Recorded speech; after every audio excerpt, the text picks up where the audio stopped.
নমস্কার বন্ধুরা, welcome back to my channel Champa Rannaghar. আজ আমি আপনাদের সঙ্গে শেয়ার করব লাউয়ের অভিনব রেসিপি। ভাপা বড়ি দিয়ে লাউয়ের রেসিপি আজ আমি আপনাদের সঙ্গে শেয়ার করব। ইনস্ট্যান্ট বড়ি বানিয়ে সেটা লাউয়ের তরকারি করে ফেলুন একদম কম তেল মশলায়। তাহলে চলুন বন্ধুরা দেখে নিই আমার আজকের সম্পূর্ণ নিরামিষ হেলদি টেস্টি লাউয়ের রেসিপিটি। এখানে লাউয়ের রেসিপিটি বানানোর জন্য একটা লাউ নিয়ে নিয়েছি আর নিয়ে নিয়েছি 100 গ্রাম মুগ ডাল। যেহেতু আমি সম্পূর্ণ নিরামিষ বানাবো সেজন্য এখানে আমি মুগ ডালের ব্যবহার করেছি। আপনারা চাইলে মটর ডালও নিতে পারেন। এই ডালটাকে খুব ভালো করে ধুয়ে আমি 1 ঘন্টা মতো ভিজিয়ে রাখবো। আপনাদের কাছে যদি সময় কম থাকে উষ্ণ গরম জলে আধা ঘন্টা ভিজিয়ে রাখলেও হবে। আর দেখুন এখানে আমি একটা লাউ নিয়ে নিয়েছি আর লাউটাকে ঠিক এইভাবে কেটে নিয়েছি সরু সরু করে, আলুর মতো। আলু ভাজা যেরকম আলু হয় ঠিক সেমন আমি কেটে নিয়েছি। আর এদিকে দেখুন ডালটাও আমার প্রায় ভিজে গেছে, ভেঙে দেখিয়ে দিচ্ছি, দেখতেই পাচ্ছেন। এটাকে আমি শিলে বেটে নেব। এটা বাটার জন্যে এর মধ্যে, এই ডালের মধ্যে আমি ব্যবহার করব শুধুমাত্র কাঁচা লঙ্কা। এই কাঁচা লঙ্কা দিয়ে আমি ডালটাকে বেটে নেব, আর কোনো রকম মশলা কিন্তু এর মধ্যে ইউজ করব না বন্ধুরা। আপনারা চাইলে এখানে আদাটা ব্যবহার করতে পারেন, তবে আমি বলবো শুধু কাঁচা লঙ্কা আর লবণ দিয়ে এটাকে বেটে নিতে।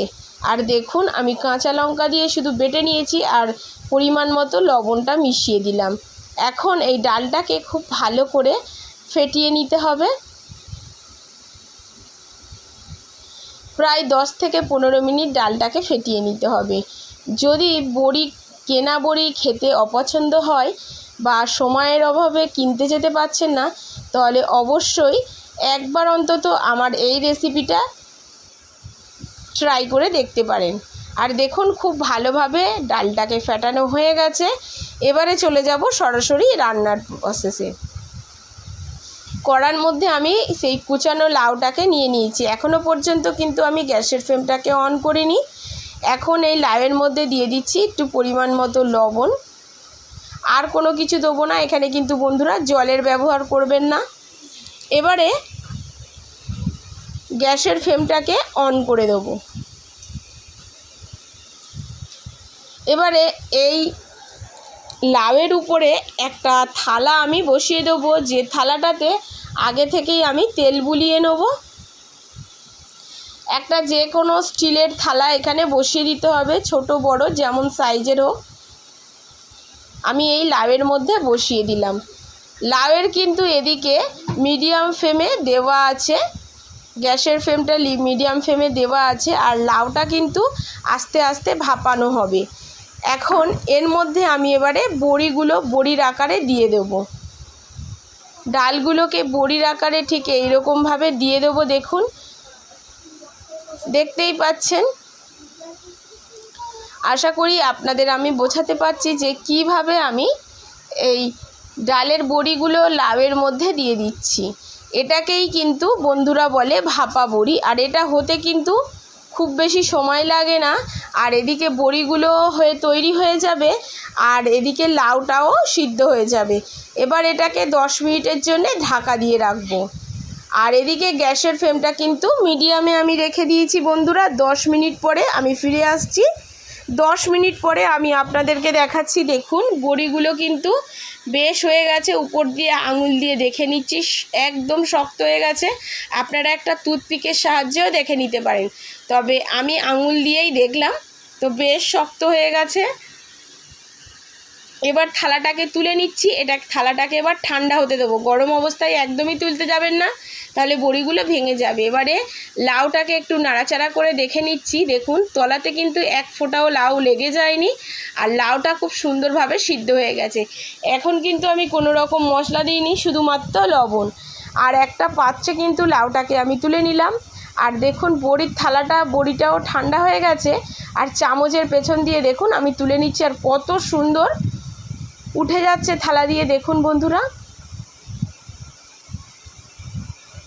দেখতেই পাচ্ছেন, আমি আপনাদেরকে তুলে দেখিয়ে দিচ্ছি। আর এটা কিন্তু খেতে অনেক টেস্টি ছিল বন্ধুরা। দোকান থেকে আমরা যে বড়ি কিনি তার থেকে কিন্তু এটা হাজারো গুণে খেতে টেস্টি। এখন দেখুন একটু পরিমাণ মতো তেল দিয়ে দিলাম।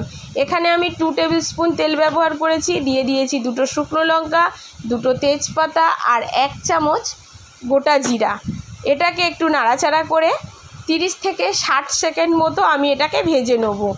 এখন কিন্তু গ্যাসের ফ্লেমটাকে মিডিয়ামেই দেওয়া আছে, কোনো রকম হাইতে করা নেই। এইবারে যে বড়িগুলোকে ভাপিয়ে রেখেছিলাম সেগুলোকে তেলের মধ্যে একটু নাড়াচাড়া করতে হবে।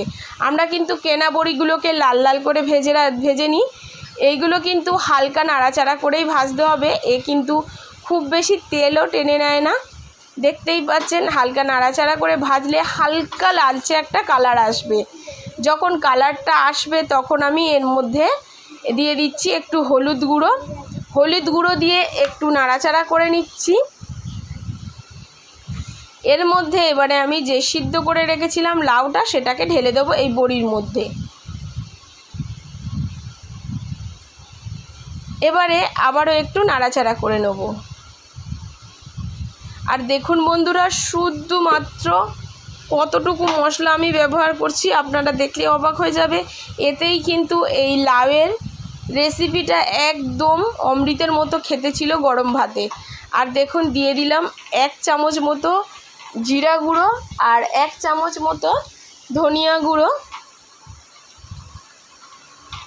আর দিয়ে দিচ্ছি পরিমাণ মতো আর একটু লবণ, কারণ লবণটা ভাপানোর সময় দিয়েছিলাম একটু কম ছিল, তার জন্য আরও একটু লবণ দিয়েছিলাম। আর মাথায় রাখবেন বড়িটা যখন তৈরি করি তখন কিন্তু লবণ দিয়েছিলাম, সেই জন্য লবণটা কিন্তু পরিমাণটা বুঝে দেবেন। এবারে খুব ভালো করে নাড়াচাড়া করে নিচ্ছি।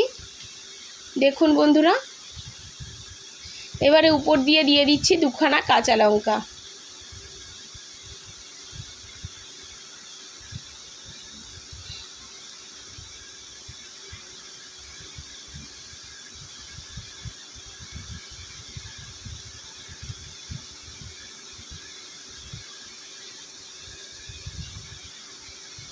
আবারও 2 থেকে 3 মিনিট মতো এটাকে একটু ফুটিয়ে নিচ্ছি। জলটাকে একদম কমিয়ে ফেলে মাখো মাখো করে নেব।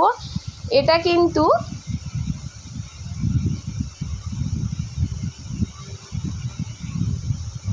লাউ থেকে যে জল বেরিয়েছে সেই জলটাই। আর উপর দিয়ে দিচ্ছি একটু কাশ্মীরি লঙ্কার গুঁড়ো, যাতে কালারটা সুন্দর আসে। তবে কাশ্মীরি লঙ্কার গুঁড়ো দেওয়ার কোনো দরকার নেই। আর দিয়ে দিলাম পরিমাণ মতো চিনি, কারণ কাশ্মীরি লঙ্কার গুঁড়ো দিলে একটু সামান্য কালার হবে, সেই জন্যেই আমি দিয়ে দিলাম। আবারও একটু এটাকে নাড়াচাড়া করে দিচ্ছি। আর দেখুন বন্ধুরা, এবারে এর মধ্যে আমি একটু ধনেপাতা দিয়ে দিচ্ছি। আর ধনেপাতা দিলে কিন্তু লাউয়ের টেস্ট খুব সুন্দর আসে।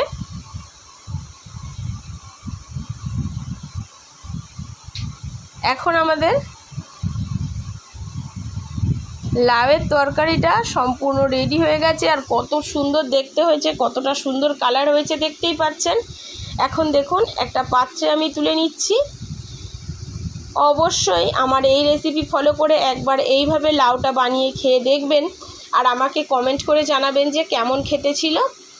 আশা করি আমার আজকের রেসিপি আপনাদের ভালো লেগেছে। যদি ভালো লাগে অবশ্যই লাইক করবেন, শেয়ার করবেন, আর কমেন্ট করতে ভুলবেন না বন্ধুরা আপনি কোথা থেকে আমার এই ভিডিওটি দেখছেন। আর এটি একদম কিন্তু সম্পূর্ণ নিরামিষ, যে কেউ যখন তখন তৈরি করে নিতে পারে ইনস্ট্যান্ট বড়ি, ভাপা বড়ি।